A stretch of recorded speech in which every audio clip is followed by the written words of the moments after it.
pribadi, iya. Kira-kira apa yang diperlukan lagi untuk memperlengkapi diri kita? Mungkin ada yang bisa ngasih tanggapan, satu, dua. Boleh chat, boleh ngomong. Silakan. Teamwork. Teamwork, oke. Teamwork. Apanya dari teamwork yang diperlukan? Ada yang lain mungkin satu dua lagi? Biasa Pak Agus, Silakan. itu ada dirijennya yang hebat. Jadi Dirjen. peribahasanya, jadi kokinya jago, apanya jago, semua makanannya udah ada ya. Cuman mengaduknya itu menjadi masakan yang bagus tuh belum tercapai gitu. Ya itu. Oh, oke. Ya, oke. Thank you, Bro William, Bro Jeff, ya sahabat-sahabat saya. Ya, saya tambahkan ya, yang sering terlewat adalah kesadaran atau awareness akan perlunya perubahan atau pertumbuhan karakter dalam setiap pribadi kita. Jadi dalam team up itu ada karakter yang perlu bertumbuh. Itu seringkali kita tahu, tapi nggak sadar. Sehingga seringkali kalau ada friksi, saling nyalahin, rame, saling tuduh, rame, akhirnya berantakan, saudara. Ya, awareness untuk tahu bahwa dalam team up itu Tuhan sedang menumbuhkan, sedang membentuk karakter kita. Ya, saya senang Bro Vincent Senin lalu dalam BTU ya, seminar itu menyampaikan 5 C compliance, dibutuhkan 5 C untuk team up: compliance, capability, commitment, cooperation, character, 5 hal. Ya, saya nggak ikut tapi saya ngikutin yang dikirim oleh Bro Vincent di grup. Dan quote-nya yang bagus adalah kita semua tahu ya, kemampuan bisa membuat kita ke atas, tetapi yang membuat kita bertahan di atas adalah karakter kita. Ya, karakter itu yang paling penting. Ya, saudara pernah lihat ya, orang yang jago khotbah, ya talentnya banyak, spiritual gift-nya banyak ya, bisa bernubuat, ada karunia roh banyak dalam hidupnya, spiritual gift-nya banyak, memimpin dalam worship bagus, saudara ya. Tapi karakternya, kalau kita lihat dari dulu, 10 tahun, 5 tahun, sampai hari ini kadang-kadang nggak banyak berubah, saudara. Itu yang saya bilang, orang kadang puas dengan dengan karunia Tuhan. Spiritual gift itu bagus untuk menolong pelayanan. Tetapi kadang-kadang spiritual gift itu membuat kita terlupa bahwa Tuhan mattersnya dalam kita adalah lebih ke karakter. Tuhan memberi karunia pasti untuk melayani orang-orang, tetapi perubahan karakter yang matters buat Tuhan.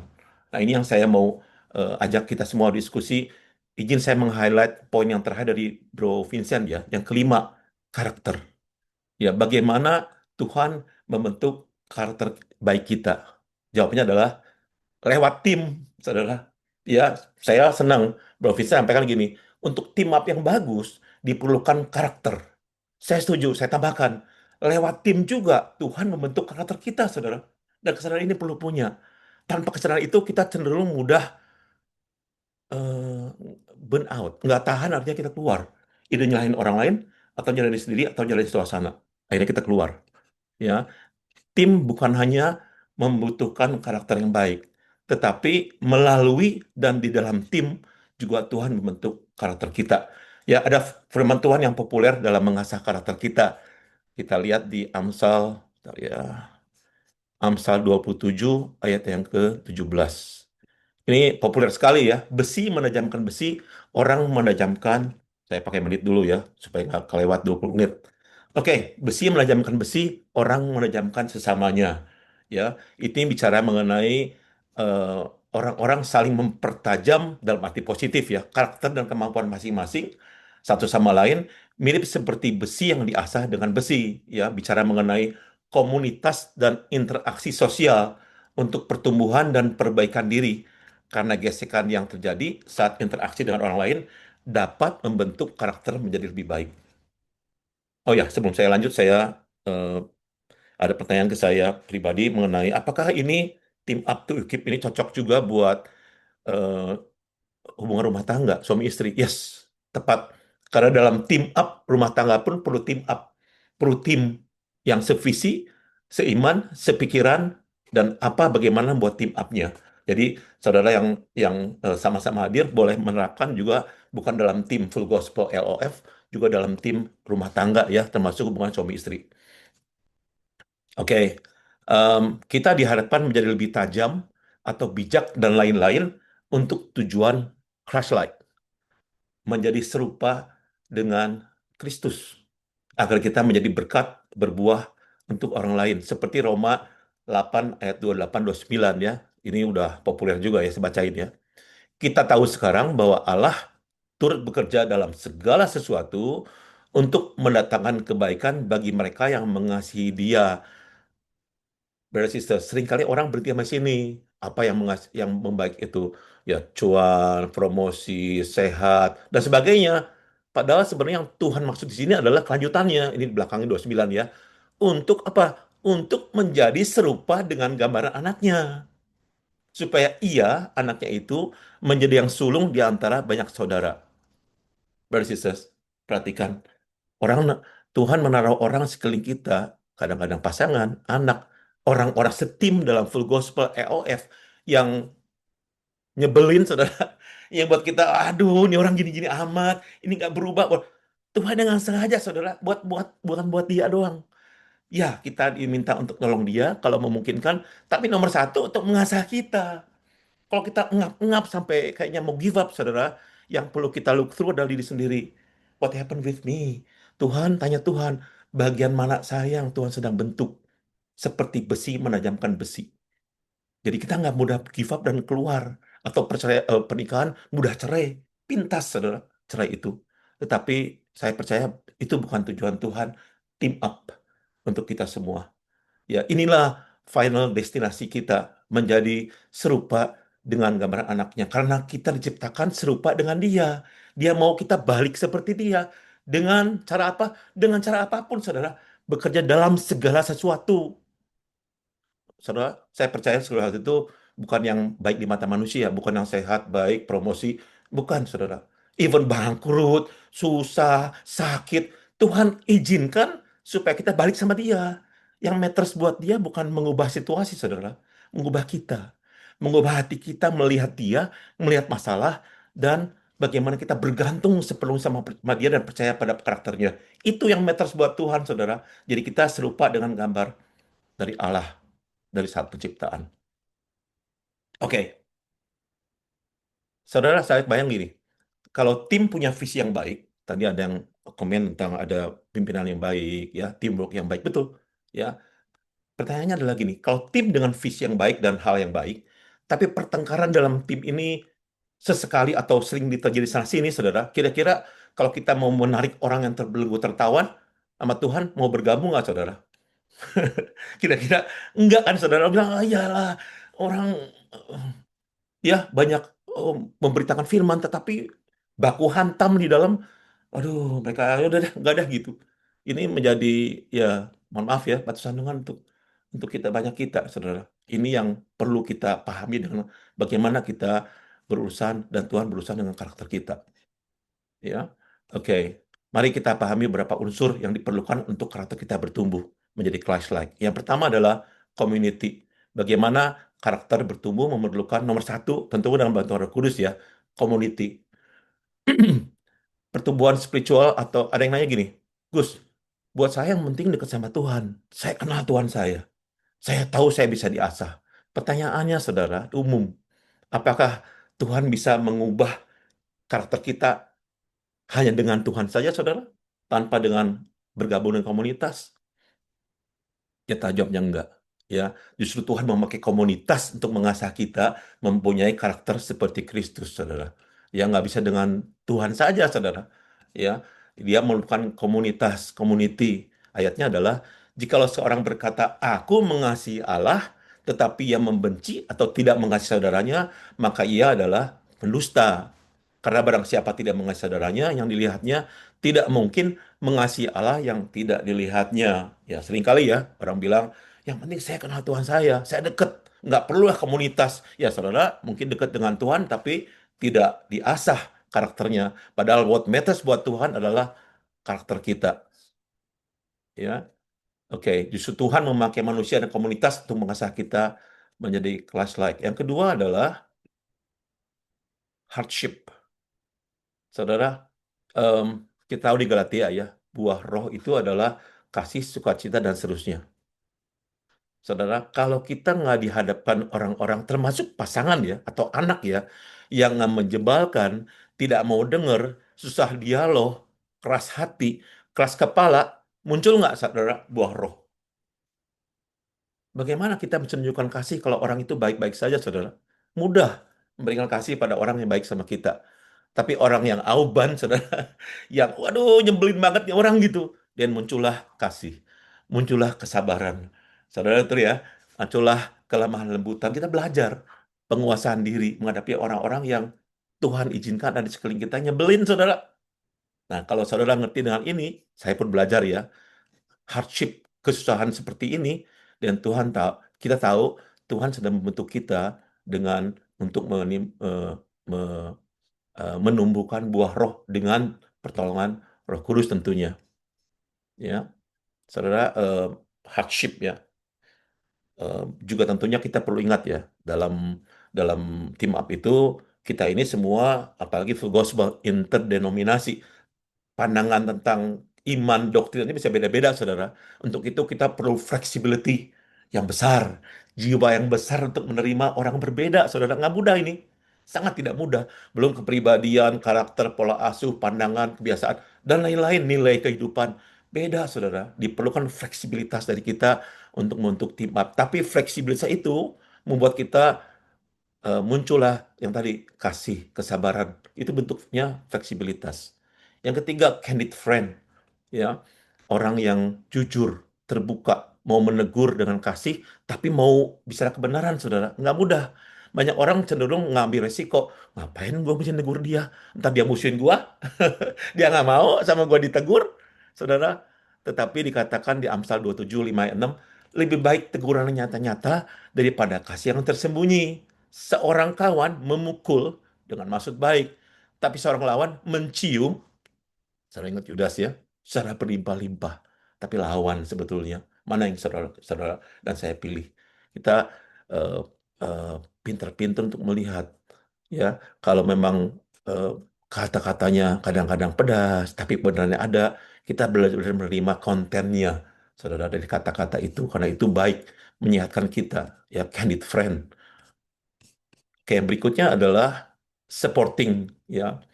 Galatia 6:2-3. Bertolong-tolonganlah menanggung bebanmu. Demikianlah kamu memenuhi hukum Kristus. Enggak banyak-banyak, saudara. Simple tetapi jelas.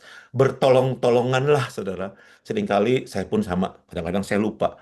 Mudah menjudge orang. Oh, begini-begini. Pertanyaannya, Agus, bisa nolong dia nggak? Dan kesusahannya. Ngerti nggak battle-nya, perjuangan dia apa? Sehingga dia seperti itu. Menjadi seperti itu.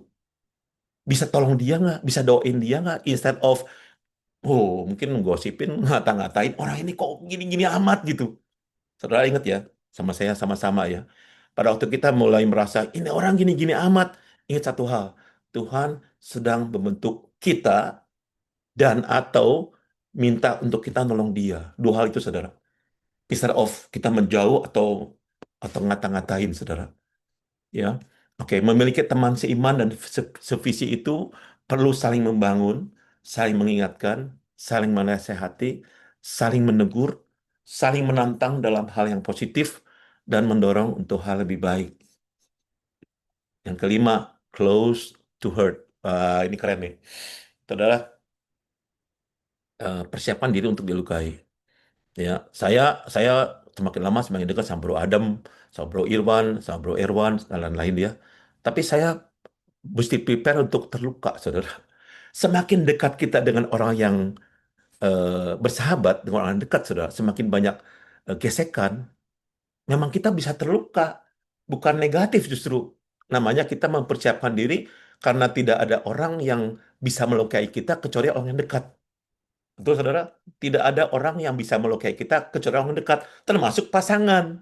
Kenapa mudah terluka sama pasangan? Karena dekat, saudara. Coba nggak dekat, teman selewat, I don't care. Lupain aja, saudara. Karena dekat, termasuk team up. Waktu kita semakin dekat, semakin solid, saudara. Sebetulnya bukan setan yang memakai ini untuk mengganggu kita, bukan.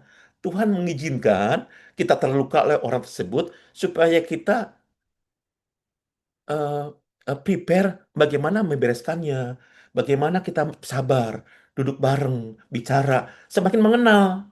Tapi kalau kita nggak siap dengan terluka oleh orang yang terdekat dengan kita akan kecewa. Kita bilang, ini orang ya, khotbahnya jago, pemimpin, tapi kok nggak becus. Padahal ada yang belum selesai dengan diri kita. Bukan dosa, bukan salah, belum selesai dengan kita, saudara. Ya, besi menajamkan besi, orang menajamkan sesamanya. Bersiaplah untuk terluka dengan orang yang dekat dengan kita. Bersiaplah. Ya, hope for the best, expect for the worst. Yang terakhir, keenam, stay to grow. Saudara perlu menetap untuk bertumbuh dan berbuah di dalam komunitas apapun, termasuk hubungan suami istri, rumah tangga, anak, orang tua, team up, ya, stay to grow. Karena tanpa stay, kita nggak grow. Ya, kita mungkin sering dengan khotbah ini ya, ditanam untuk berbuah. Kalau kita tanam belum belum matang, udah cabut lagi, nggak susah berbuah, saudara. Ya, perlu menetap untuk bertumbuh dan berbuah. Ya, kalau sesekali kita merasa tidak merasa jengah dengan satu komunitas atau teman atau apapun, mau off sebentar, set up boundaries namanya, boleh. Tapi tidak menghindarkan atau tidak lari untuk seterusnya, saudara. Karena kemanapun sama aja kondisinya. Ada yang tanya saya gini, oh, saya baca dulu ayatnya ya, Efesus 4 ayat 14 dan 16. Tetapi dengan berteguh, tetapi dengan teguh berpegang kepada kebenaran di dalam kasih kita, bertumbuh di dalam segala hal ke arah Dia, Kristus yang adalah kepala. Sama seperti Roma tadi 8 ayat 29 ya. Daripadanya lah seluruh tubuh kita semua yang rapi tersusun dan diikat menjadi satu oleh pelayanan semua bagiannya sesuai dengan kadar pekerjaan tiap-tiap anggota, menerima pertumbuhannya, dan membangun dirinya dalam kasih. Ini yang matters buat Tuhan. Bertumbuh dan membangun dirinya di dalam kasih agar kita menjadi bertumbuh ke arah Kristus yang adalah kepala. Ini yang matters buat Tuhan, saudara. Ya, hal-hal hal lain saya bisa bilang alarm Tuhan. Hal terjadi di sekeliling kita yang tidak mengenakan itu alarm Tuhan untuk kita sadar. Ini loh tujuan Tuhan yang matters karakter, bukan perubahan situasi. Itu yang Tuhan mau, yang kita kerjakan. Oke, dengan apa? Hal lain adalah eh, ada pertanyaan saya gini, Gus, saya masuk ke komunitas ya. Tahu dari mana komunitas itu toksik buat saya, sehingga saya harus keluar, apapun komunitasnya ya, atau saya harus stay karena saya perlu bertumbuh. Oke, jawaban saya kepada dia gini. Anda lihat, ya, apakah Anda merasa digesek, bermasalah di lingkungan itu, polanya sama nggak yang terjadi dengan diri Anda? Kalau Anda masuk satu komunitas, polanya sama, misalnya Anda tersinggung dengan orang itu karena orang itu kasar, pindah komunitas lain, ketemu lagi orang kasar nih, tersinggung lagi, pindah lagi, kasar lagi, kesinggung lagi. Jangan-jangan yang belum selesai kita. Ada pola yang kita nggak nyaman dengan orang yang kasar. Gitu, saudara. Jadi kemanapun pindah sama polanya. Jadi saya bilang kalau kadang gitu, bukan komunitas yang toksik. Kita belum selesai. Perlu berdamai dengan diri kita. Itu yang saya bilang perlu dibedakan antara lingkungan yang toksik atau memang Tuhan sedang meminta kita stay to grow. Ya, tentunya hal lain adalah ekspektasi, saudara. Ekspektasi kita perlu low as possible terhadap pemimpin dari eh, apapun ya. Soal suami istri, suami kepada istri, istri pada suami, ya. Ekspektasinya turun serendah mungkin, termasuk dalam full gospel atau LOF pada pemimpin turun serendah mungkin, saudara, karena mereka pun manusia. Ya, kadang kita ketinggian atau di gereja misalnya pendeta ketinggian ekspektasinya sehingga kita mudah sekali terluka karena ekspektasi kita yang ketinggian sehingga mudah kecewa. Oke. Em, Saudara, dengan 6 hal ini, em, masih ada yang lain sih, tapi ini yang utama lah ya. Tuhan bisa memakai semua ini untuk karakter kita bertumbuh. Ya, ada hal lain di luar ini untuk satu individu dengan individu lain, bagaimana mereka saling connect? Apa saudara yang mengconnect mereka? Itu komunikasi. Ya, seringkali ya ini yang tadi ya. Tuhan membentuk karakter kita melalui team up di dalam team up dan untuk team up, ya. Melalui team up karena memang itu dipakai untuk memproses kita, di dalam team up untuk itu kita bergabung dan stay untuk bertumbuh, ya, di dalam team up, ya. Dan untuk team up ujung-ujungnya waktu karakter kita diasah, lebih baik kita masuk dalam team up sehingga karena itu dibutuhkan untuk membuat team up ini excellent sehingga orang melihat ada Christ di dalam team up itu. Ya, 6 hal tadi ya, ini yang tadi kita bahas sama-sama yang dibutuhkan untuk pertumbuhan karakter kita. Ada satu hal lagi, saudara. Kalaupun kita tahu semua ini, tetapi ada satu hal lagi yang penting untuk menghubungkan satu dengan yang lain, yaitu communication. Ini satu hal lagi ya. Saya coba lebih cepat. Dengan kesadaran ini perlu komunikasi satu dengan yang lain. Kalau tujuannya baik, tapi seringkali cara komunikasi nggak tepat, nggak proper, cara menyampaikan nggak tepat, timbul friksi, saudara.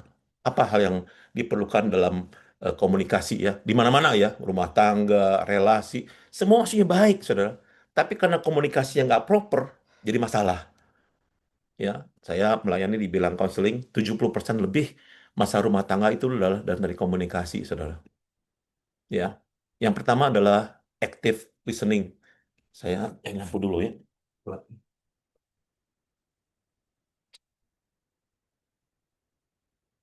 Oke, yang pertama adalah active listening atau mendengarkan dengan aktif ya. Susah saudara mendengar dengan aktif ini.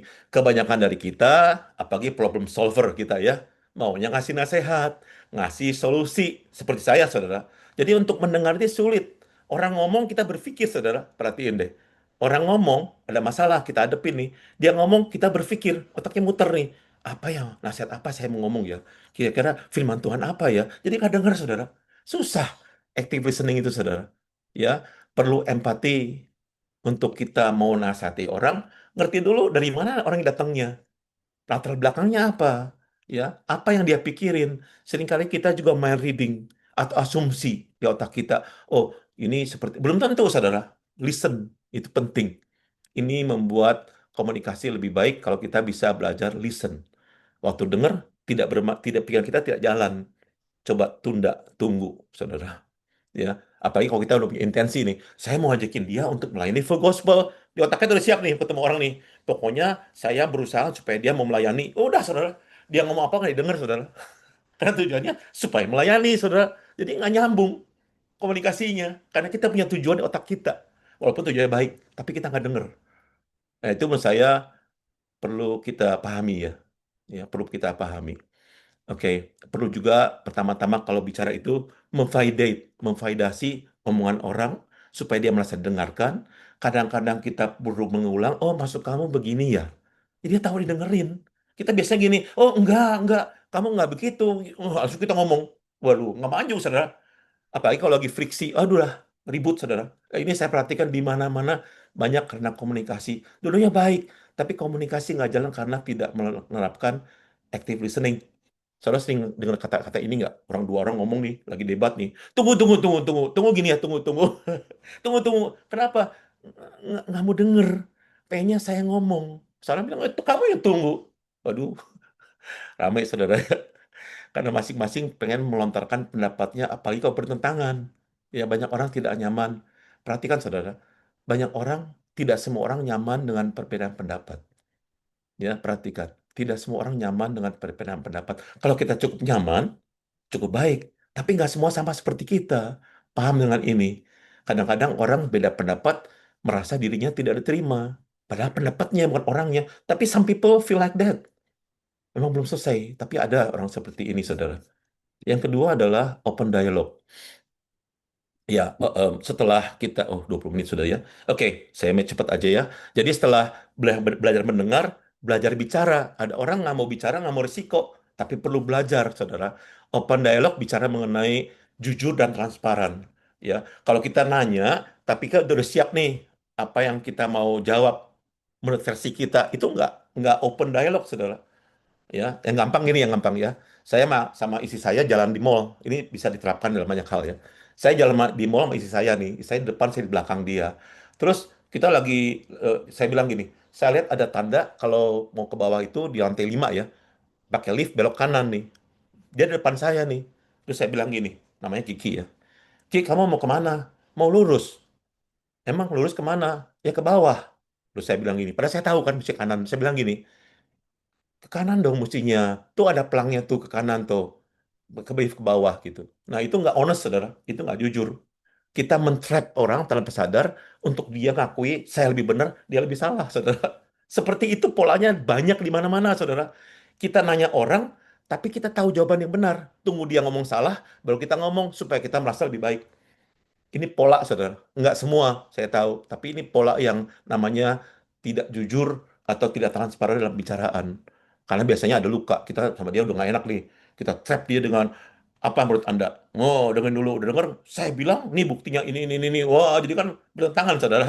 Seperti itu. Ya, hindari kalau bisa kata-kata jangan, bukan, tidak. No, awal-awal orang cerita nih, bukan, kamu nggak gitu, bukan. Nggak mau orang saudara. Dia cari balik, nanti kritik kita balik. Serang balik, saudara. Yang ketiga, clear expression. Ya, mengekspresikan apa yang kita mau dengan jelas. Tanpa mengintimidasi atau mempressure. Ya, itu penting, saudara. Ini nggak mudah.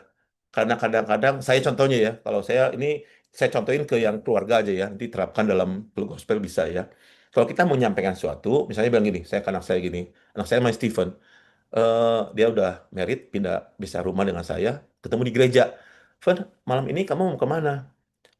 Mau makan, Pak. Oh ya, makan sama siapa? Sama teman-teman.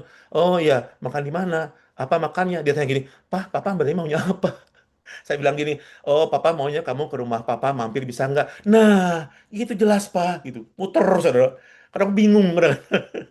Nah itu clear expression, ya menyampaikan suatu pendapat, suatu opini dengan jelas, tanpa sifatnya mendesak atau mempressure orang lain. Pertanyaannya, kalau kita mengkritik, boleh nggak eh, rekan sepelayanan, pasangan, anak atau siapapun, boleh nggak? Boleh, tetapi coba usahakan memakai I message daripada you.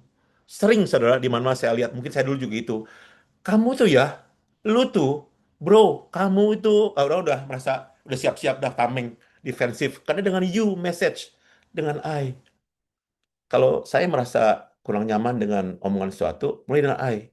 Tapi cek perasaan paling genuine apa yang saya rasakan. Contoh lagi gampang dengan hubungan anak misalnya ya. Kita minta anak kita untuk ngerjain eh, eh, kerjaan rumah misalnya. Terus dia bilang lagi main Pak. Oke. Berapa lama main? 2 jam. Oke. 2 jam ya. Oke. Terus kita kerja sibuk nih di komputer. Udah saya gitu, baik lagi kita. Udah 3 jam nih. Dia tetap masih main. Boleh negur nggak? Boleh. Kita bilang gini, daripada kamu tuh ya bandel anaknya nggak denger. Nah, itu kamu tuh. Saudara sama di pelayanan kita menerapkan sama kan? Kita ganti, apa pertanyaan tanya di sini dulu, apa yang saya rasakan dengan perilaku itu? Oh, saya merasa kecewa, katakan. Atau sedih, katakan. Aduh, Van, Papa merasa sedih deh. Kita sepakat untuk kamu main 2 jam. Tapi karena Papa sibuk, Papa nggak perhatiin, kamu juga melewati waktu kesempatan kita. Itu nggak apa-apa. Mengkritisi perilakunya aja. Tapi bukan pribadinya, saudara. Itu perhatikan dalam hal percakapan dan juga dengan siapapun ya, saudara ya. Team up ya, dengan teman pelayanan. Karena itu penting dan orang tidak merasa terhakimi dengan perilaku kita. Yang keempat, conflict resolution. Fokus pada topik spesifik problem yang kita bicarain. Tidak melebar, tidak meluas kemana-mana. Apalagi kalau mulai gini.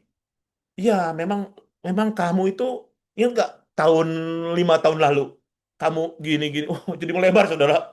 Ya, suami istri, pelayanan, sama, saudara. Kalau kita melebar, ya dulu ya kamu gitu kan. Lihat, Kak. 3 tahun lalu kamu lagi kita sama-sama jadi panitia A, B, C, D. Kamu pun begini, gitu. Ya nggak mau, saudara. Melebar merucutlah pada satu problem sehingga kita menemukan resolusi untuk konflik itu, tidak melebar saudara, karena ini membuat hubungan jadi tidak baik, apalagi ada labeling ya, belajar untuk tidak labeling. Yang kelima, gratitude. Eh, Mencoba memperbanyak apresiasi apresiasi ya. Eh, Apa yang kita lihat, kebaikan teman kita, pelayanan kita, pelayanan kita, pasangan kita, anak kita dipuji, saudara. Nggak mudah. Terutama kalau kita masa kecilnya jangan dipuji. Susah meng-create, saudara. That's the fact. Tapi kita perlu belajar memberikan gratitude. Aduh, kamu baik sekali. Hal-hal baiknya kita katakan, beri komplimen pada orang-orang di sekeliling kita yang cukup dekat dengan kita. Kurangin kritik, saudara. Ya, banyak memberikan gratitude untuk orang. Pasti ada, saudara. Cari kebaikan orang itu. Cari, katakanlah, itu akan menjadi hubungan lebih baik. Terakhir, time, effort, and process. Perlunya tentunya waktu, usaha, dan proses dalam semua team up the art of our communication. Kadang gagal, coba lagi. Kadang gagal, aduh keburu lupa nih. Ulang lagi. Perlu waktu, perlu usaha, perlu proses. Jangan lupa lower ekspektasi kita. Karena mereka pun perlu waktu, kita pun perlu waktu. Keep practicing. Jangan lupa tone kita. Ya, saudara, komunikasi itu 30% kata-kata, 70% ini body language yang nggak kelihatan. Ya, kalau bilang gini ya, Gus, besok kamu mau nggak bantu saya? Maulah gitu. Bedakan saudara, maulah gitu. Mau saudara, tapi body language-nya menunjukkan nggak suka. Itu yang diserap orang. Perhatikan tone, body language, dan hal lain. Oke, itu yang bisa saya bagikan. Semoga bisa menjadi berkat untuk semua. Tuhan Yesus berkati. Silakan saya balikan pada Bro Irwan. Thank you, Bro Agus. Tolong ditutup doa dulu. Oh ya. Terima kasih. Thank you Lord. Kami belajar Roh Kudus masuk hamba-Mu mengenai hal-hal yang kami perlukan untuk membentuk tim up yang lebih baik dari kacamata-Mu Tuhan, bahwa Engkau eh, melalui tim up membentuk karakter kami. Di dalam tim up, Engkau pun membuat kami menjadi Christ-like Tuhan, tetapi juga Engkau bisa memakai eh, perubahan karakter kami yang baik untuk membantu membentuk tim up yang excellent, supaya semuanya mendatangkan kebaikan untuk orang lain, menjadi berkat dan membawa kemuliaan untuk nama-Mu. Terima kasih Bapa, tetap Roh Kudus kami perlukan untuk diskusi kami, dan kami kembalikan semua untuk kemuliaan nama-Mu. Dalam nama Yesus kami berdoa, haleluya. Amin. Amin. Silakan. Thank you, Bro Agus. Sangat bagus, sangat menguatkan kita. Dari segi karakter ada 6 poin, kemudian dari segi daripada komunikasi ada 6 poin. Jadi jumlahnya 12 sama dengan jumlah Tuhan Yesus, murid Tuhan Yesus. Ini nggak tahu angkanya sengaja dipilih demikian atau tidak, saya nggak tahu. Tapi anyway, kita belajar sesuatu malam ini. Sekarang kita akan memberi kesempatan kepada teman-teman boleh bertanya, boleh raise hand atau bagaimana, atau mau tulis di chat juga boleh. Sekarang saya boleh bertanya Pak boleh Herman boleh kepada ini Pak Rahmat ya. Silakan Pak Rahmat. Sahabat saya Pak terima Rahmat. kasih. Terima Halo. kasih Pak Gus, paparannya Siap. luar biasa. Siap. Hari ini menyemangati kami untuk tetap bagaimana membangun tim up seperti yang diharapkan oleh Full Gospel dan tentunya diharapkan oleh Tuhan Yesus sendiri ya. Amin. Yang ingin saya tanyakan, apakah keberhasilan tim up itu, apakah perlu semua members itu sifatnya homogen, artinya mempunyai kesamaan visi misi, kesamaan sosial ekonominya, kesamaan karakter dan sebagainya, dibandingkan dengan satu tim yang anggotanya di macam-macam, ada yang high level society, ada yang low society, ada yang rich, ada yang poor, dan sebagainya. Kadang-kadang cara pandangnya kadang-kadang berbeda itu. Tadi saya meminta petunjuk sama Pak Agus, karena kita membangun chapter ini, tentunya kan kita mencari jiwa-jiwa yang baru lah. Jiwa-jiwa yang baru tentunya yang kita fokus, mereka yang belum kenal Tuhan, mereka yang masih terbelenggu dalam dosa, dan kita ingin mereka itu diselamatkan. Ya, diselamatkan dan kita kenalkan dia dengan Yesus itu. Itu, terima kasih Pak Agus. Thank you. Itu yang ingin Thank saya you. tanyakan. Thank you. Izin sebelum saya menjawab, saya boleh kita ambil foto sebentar. Izin boleh sebentar. Oh, boleh, Mumpung boleh, boleh, udah boleh. ngumpul Tolong nih. dibuka videonya, teman-teman. Iya, Iya. izin ya, sebentar. Oke, Mumpung kita jarang-jarang lihat di ngumpul, ntar kamera. buat memori kita. Silakan. Izin ya. Oke, oke. Wah, ada Bro Budi, ada Bro. Oke, saya hitung 1, 2, 3. Thank you. Oke, thank you, Pak Oke, Rahmat. thank you. Pertanyaannya bagus banget ya. Eh, Susi kok nggak ada kalau rambut. jadi pendapat saya gini, nanti kalau teman-teman dapat lain silakan ya. Kalau saya gini, bermacam-macam eh, perbedaan nilai sosial ekonomi, pandangan itu tidak mudah. Membentuk satu chapter tidak mudah, sangat tidak mudah. Tetapi sebetulnya itu eh, membuat colorful, membuat banyak warna di dalam chapter itu. Jadi pertanyaannya kembali kepada tadi yang pertama Bro William kalau nggak salah yang ngomong ya, atau Bro itu ya, tentang kemampuan fleksibilitas dari pemimpin juga. Jadi Pak Rahmat juga nggak salah ya. Pemimpin juga, kalau pemimpinnya cukup fleksibel membawa eh, apa chapter itu sehingga dia bisa mengcombine perbedaan-perbedaan itu menjadi colorful, menjadi hal yang baik, itu boleh, saudara. Baik saja. Tapi memang tidak mudah sih. Misalnya gampang gini ya, ada pertanyaan saya gini, bagaimana nih, Gus, bagi chapter nih ya, banyak kan anak-anak muda, say 30 sampai 40, 50 gitu, dengan orang-orang yang senior, 70, 60 sampai 80.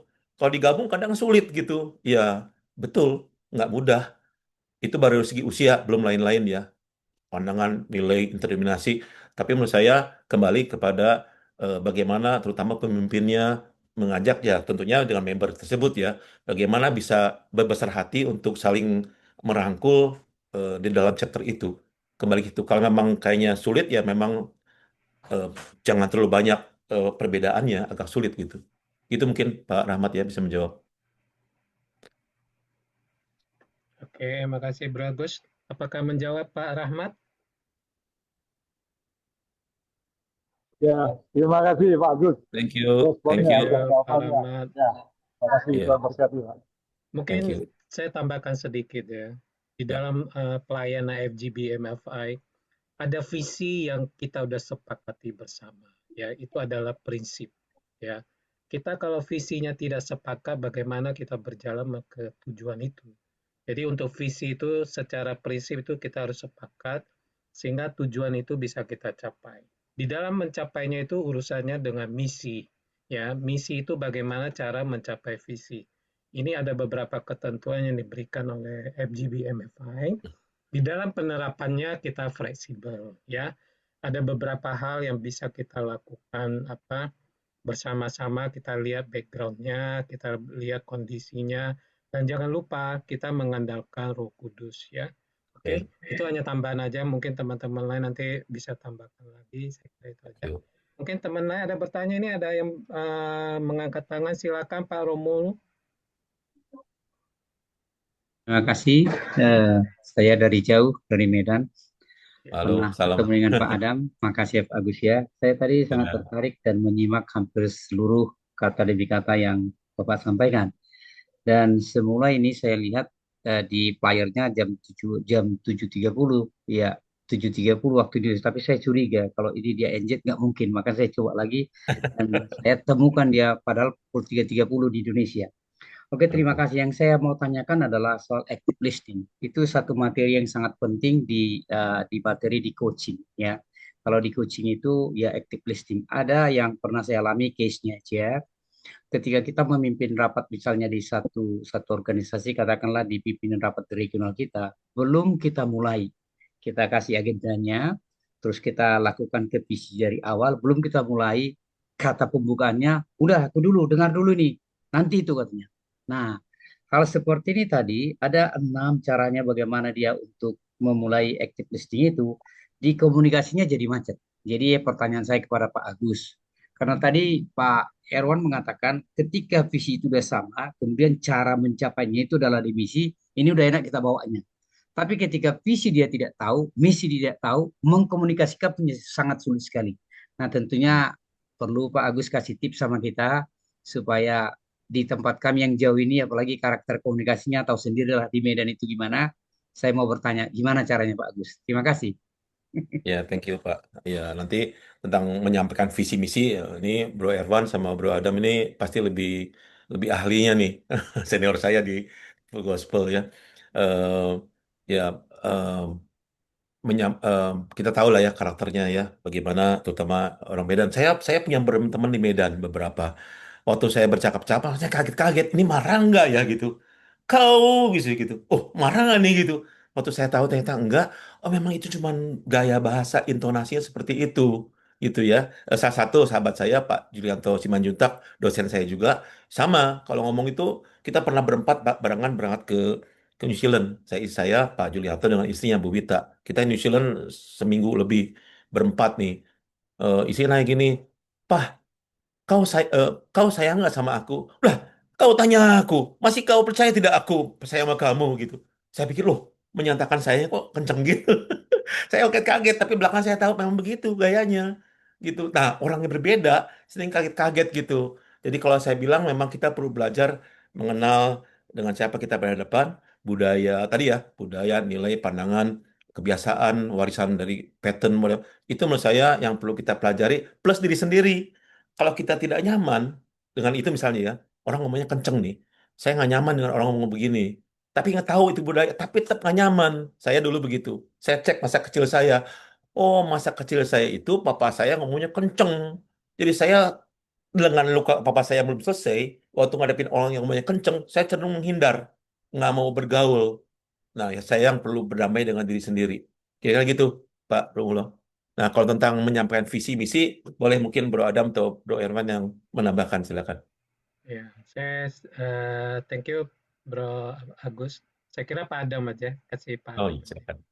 Visi misi Pak Romulo udah jauh lebih hebat dari yang lain kok. Dia udah tahu. Ini senior saya ini Pak Oh, Romulo. sebenarnya. Kapan sampai ketemu ya, mudah-mudahan ya, Pak Romulo. Iya. Oke. Oke, nggak ada tambahan Pak Adam. Kalau nggak ada, tolong ke Pak William. Silakan Pak William. Ya, Oke, thank you banget sharingnya luar biasa. Itu yang poin yang thank untuk you. komunikasi itu bukan untuk hanya tim doang. Kayak penting sama istri tuh dipraktekin. Betul. Wah, tepat. Tepat. Iya, itu sama istri perlu. Jadi sebelum team Tepat up sama sekali. istri dulu. Kalau Benar. sama istri aja tidak berhasil, apalagi sama orang luar kan? Betul. Iya, Tepat. prakteknya. Mantap. Nah, itu tadi orang Batak itu kalau nggak keras itu nggak serius berarti nggak sungguh nggak dalam hati. Itu gombal berarti. Kalau ngomong keras itu berarti dalam hati, sungguh-sungguh berarti. Oke, itu aja saya bilang terima kasih sharingnya. Memang itu yang pertama juga nanti itu yang tadi apa ya? Buah-buah roh. Itu melalui proses saya orang Betawi ya, blak nyablak ngomong apa gitu kan. Itu memang kalau bukan Roh Kudus nggak akan bisa terjadi itu. Iya. Benar, itu yang dibilang tadi. Akhirnya kita akan menjadi orang-orang Yahudi yang apalan ayat aja. Cuman makanya Roh Kudus itu penting dalam hidup kita untuk Amin. memastikan bahwa kita bisa lakukan firman itu dengan mudah. Ya. Dengan ya, aduh ada waktu gak sharingnya? Udah nggak usah deh, nggak ada waktu deh. Pokoknya itu aja. Saya ngalamin di proses Tuhan Thank you. untuk itu ya. Ya puji Tuhan ya, Tuhan bantu sih. Walaupun tetap mesti tidak bisa sekali terus Ya. kesabaran terutama orang orang Betawi kan ya tetap diulang terus diuji terus. Sampai sekarang saya masih kurang sabar walaupun sudah diproses. Tapi kita puji Tuhan. Nah, satu kunci saya sih kalau saya lagi kondisi itu saya diam sebentar, saya cuma ngomong, Tuhan bantu saya. Langsung tuh berasa kuasanya berasa banget. Itu aja kunci saya sih. Ya, kita tinggal menyerah aja. Pada saat kita Amin. emosi pada saat itu, ingat Tuhan aja deh, ngomong aja. Terutama waktu saya ada kejadian itu kan ke iPod kan orang kesabaran orang diuji ada dua, saat dia lapar atau saat dia menuju iPod telat gitu kan, itu diuji banget ya. Itu saya bilang Tuhan bantu kita angkat tangan, Tuhan bantu, itu aja. Oke, thank you, Thank you. Bro Thank terima you. William. kasih.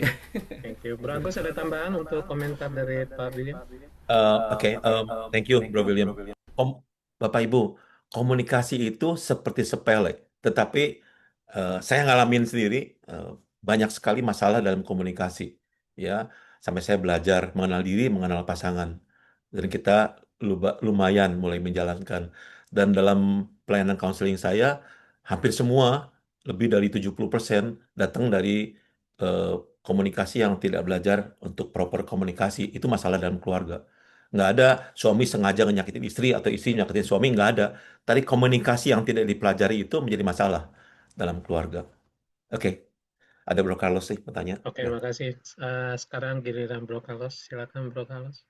Oke, Bro Agus, ini tadi luar biasa sekali ya sharingnya, saya sangat diberkatin.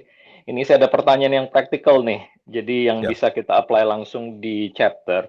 Seandainya di dalam chapter itu terjadi konflik, tadi udah bicara soal komunikasi, ini ya, kalau terjadi konflik, dan kita sebagai leader di dalam chapter tersebut, apa yang harus kita lakukan kalau ada dua member yang berseberangan?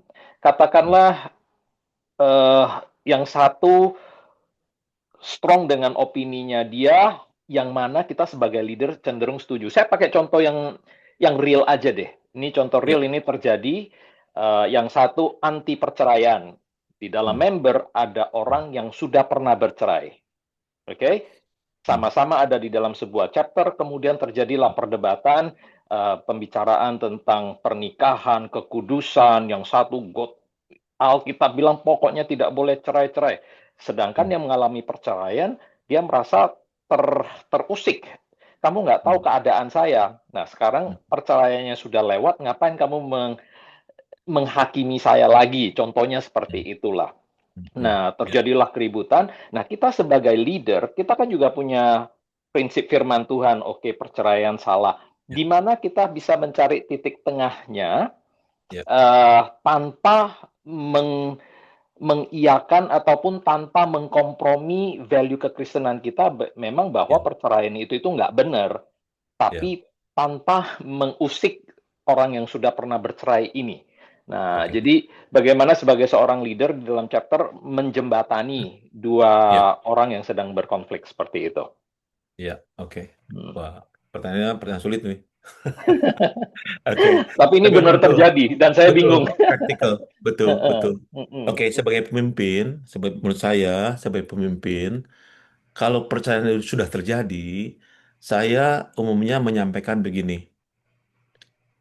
Tuhan membenci perceraian, tetapi mengasihi siapapun termasuk orang yang bercerai.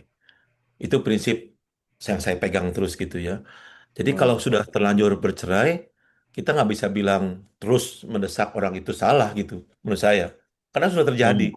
Kalau belum terjadi ya kita bisa ngomong apapun, doktrin manapun silakan. Untuk mendorong orang itu pun kalau saya sebagai konselor dan saya mimpin juga, saya biasanya mencoba ngerti dulu orang ini pengen bercerai apa. Nomor satu, memvalidasi. Memvalidasi bukan artinya menyetujui. Mengakui bahwa perjalanan hidupnya susah sehingga dia mau cerai. Mengakui, memvalidasi. Jadi orang merasa ada yang dengerin listening tadi. Nah, setelah itu baru kita mencoba mengerti di mana dia berada, baru kita mencoba masukkan nilai. Kalau bisa masuk nilai kita, kita masuk. Itu menghadapi orang yang belum bercerai. Kalau sudah bercerai, kalau saya, kalau sudah bercerai, bagaimana api dua orang ini? Ya, kita coba netralisir keadaan itu. Kalau memungkinkan, kita approach satu persatu. Dua-duanya terpisah. Kepada yang menghakimi itu, cenderung menghakimi, kita bisa bicara, ya, doktrin Anda mungkin benar bahwa Tuhan membenci perceraian sebagainya. Coba kita lihat sekarang. Ajak dia empati. Posisi orang itu sudah bercerai. Dia pun pasti tidak pernah merencanakan perceraian. Waktu nikah dia pengen harmonis, pengen bahagia. Tapi mungkin dengan perjalanannya begitu susah, dia akhirnya terpaksa bercerai. Bagaimana posisi kita melihat teman ini? Apakah bisa menolong dia, mendoakan dia, atau kita tetap memberikan doktrin? Coba. Bentuknya pertanyaan. Karena orang kalau kita bilang nasihat, dia merasa dijajing sama kita juga. Bentuknya pertanyaan supaya dia berpikir. Biasanya akan melumerkan keadaan dia tidak lagi judging. Biasanya begitu. Ke orang yang sudah bercerai, menyampaikan seperti yang saya bilang tadi, bahwa memang betul Tuhan membenci perceraian tapi mengasihi orang yang bercerai. Asal kalau dia mau remarried atau apapun, ada bahasa rohaninya pertobatan, bahasa konselingnya adalah dia tahu di mana dia memperbaiki diri. sebelum dia merit gitu. Ya, jadi Hmm. memang agak sulit sih kalau udah bicara doktrin. Perbedaan doktrin dalam chapter itu, wah kalau udah bertengkar nih, nggak Hmm. mudah untuk tackle-nya. Tapi kira-kira begitu, Bro Carlos. Okay. Alright, thank you, thank you. Thank Boleh you. saya tambahin, kebetulan saya Silakan. beberapa hari ini juga saya lagi proses orang teman saya orang yang begitu beriman. Jadi dia dari down, enggak berapa bulan lah, enggak berapa hari ini, berapa bulan. Dan dia lagi mau remarriage. Saya kasih tahu bahwa begini, saya bukan kasih tahu lah, sekitar advice. Eh, apakah luka hati anaknya sudah sembuh belum? Karena perceraian itu kutuknya itu turun menurun. Mereka melihat orang tua cerai dan dia akan memudahkan cerai itu. Apalagi ada lagi itu saat pertama, kedua juga mereka menyimpan trauma kan. Jadi sebelum kamu remarried, dia sebenarnya mau remarried waktu kemarin ini, tapi dia batalin, bagus lah. Kamu harus konseling berdua dengan anak. Tadi dia konselingnya suruh pendeta lain, jangan kamu yang konseling. Kamu minta maaf, ya, bahwa iya dia gitu kan. Karena gini, saya kasih tahu juga bahwa berkat Tuhan itu bukan berhenti di kita. Apakah Abraham ke tanah perjanjian itu untuk Abraham? Tidak, untuk keturunannya.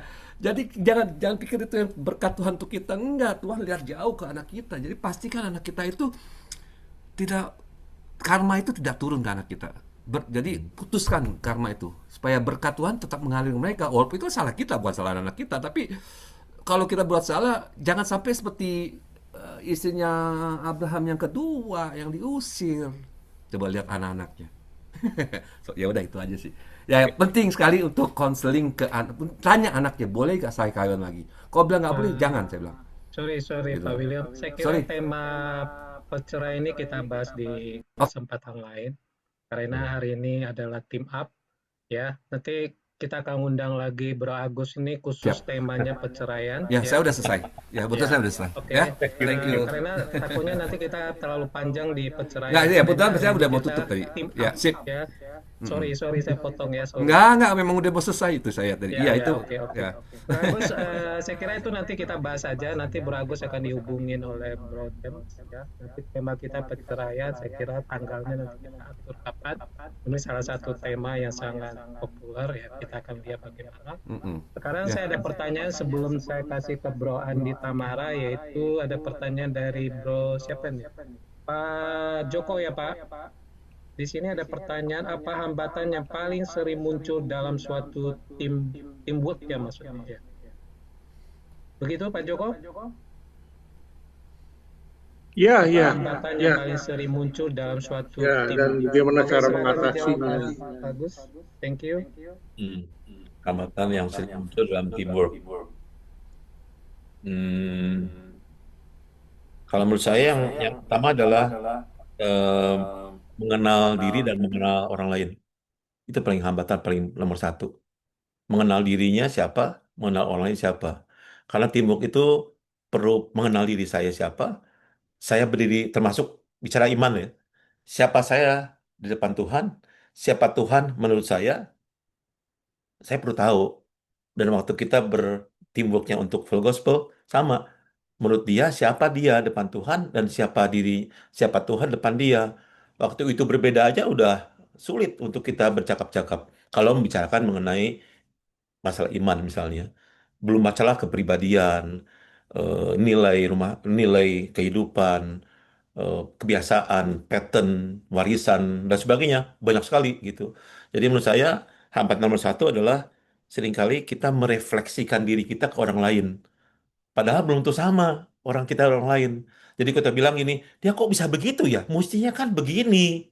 Pertanyaan siapa yang mengatakan mesti begini? Saya. Dari mana datangnya? Dari pikiran saya. Karena saya merefleksikan diri kepada orang lain. Itu masalah utama dalam kehidupan, dalam team up menurut saya.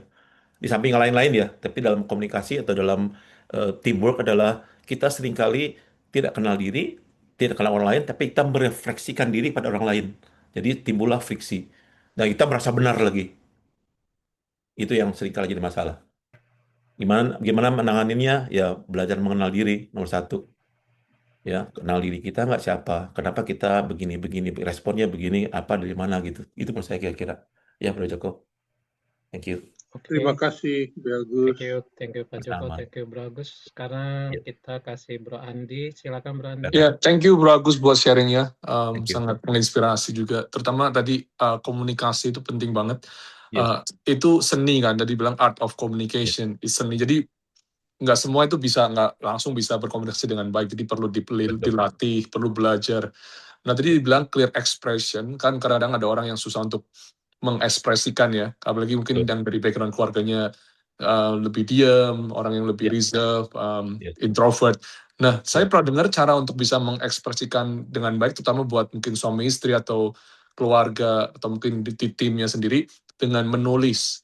Hmm. Apa ada nggak mungkin tips dari Pak Bro Agus mengekspresikan dengan baik? Apakah cara dengan menulis itu juga salah satu ya cara yang baik untuk mengekspresikan ya, hati kita atau pikiran kita terutama kepada pasangan? ya. Good question. Saya yang muda nih. Saya ini full extrovert, saya full introvert. Kita sedang terus mendekati supaya nggak terlalu jauh gapnya gitu. Satu contoh begini, buat saya lucu gitu ya. Tapi dulu men-trigger saya. Saya kalau misalnya dibilang gini, Gus nanti jangan lupa ya, misalnya ya contoh ya, Gus nanti jangan lupa transferin buat teman saya ada yang meninggal di Indonesia, transferin ke dia begini ya, ngomong langsung gitu. Oke, saya bilang, udah. Terus saya di kamar, saya do something, oh saya inget nih, saya transferin nih. Oh, enggak nih, satu ruangan. Terus saya transferin nih ke dia, klik ke dia untuk dikirim ke temannya. Tahu nggak saudara apa yang dia kerjakan di saya? Dia thank you-nya bukan ngomong langsung, orang saya sebelahnya kok.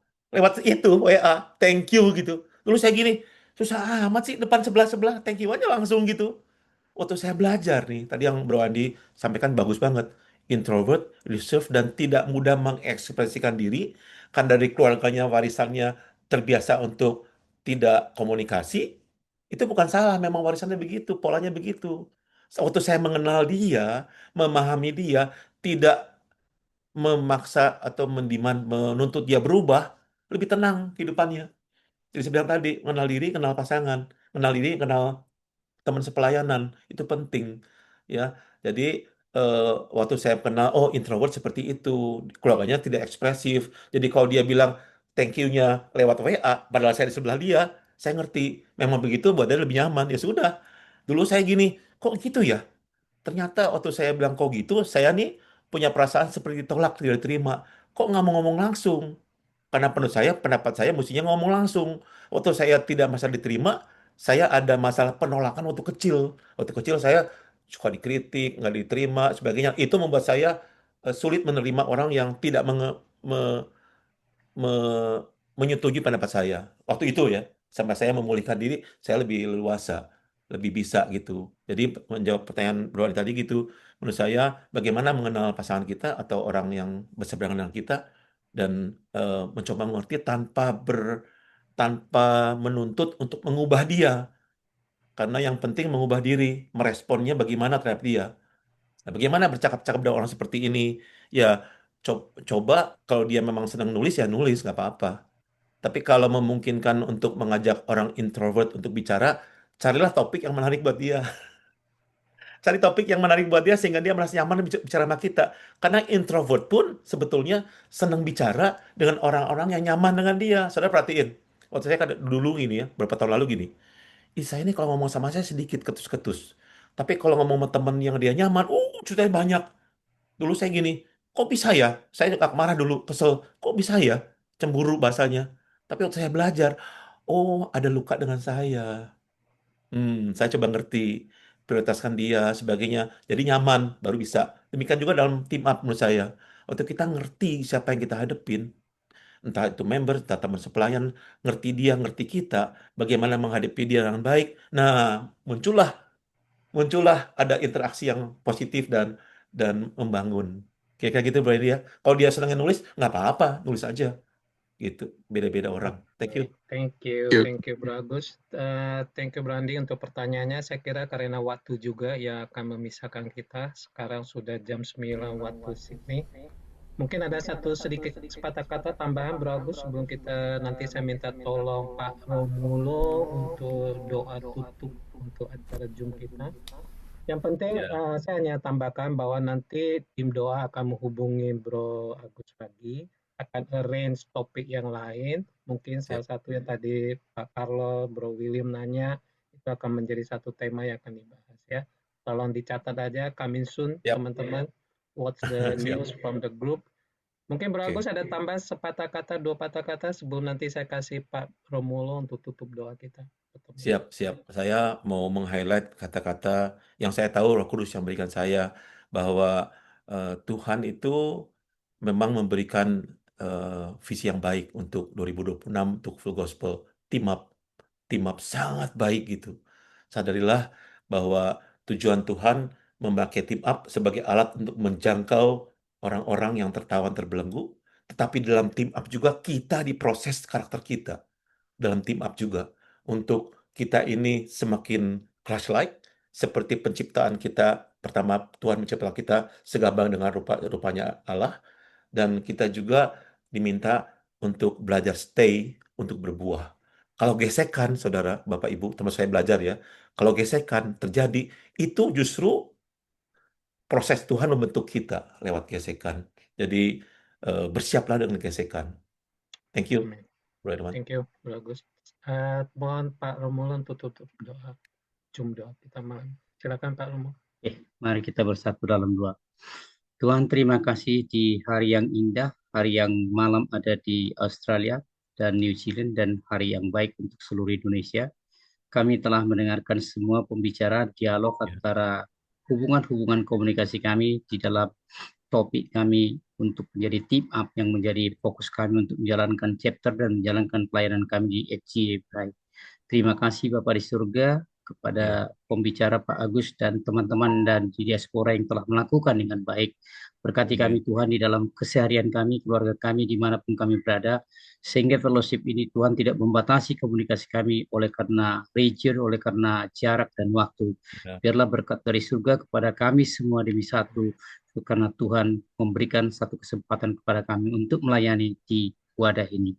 Terpujilah namamu ya Bapa, kami berdoa di dalam nama anak Yesus Kristus. Amin.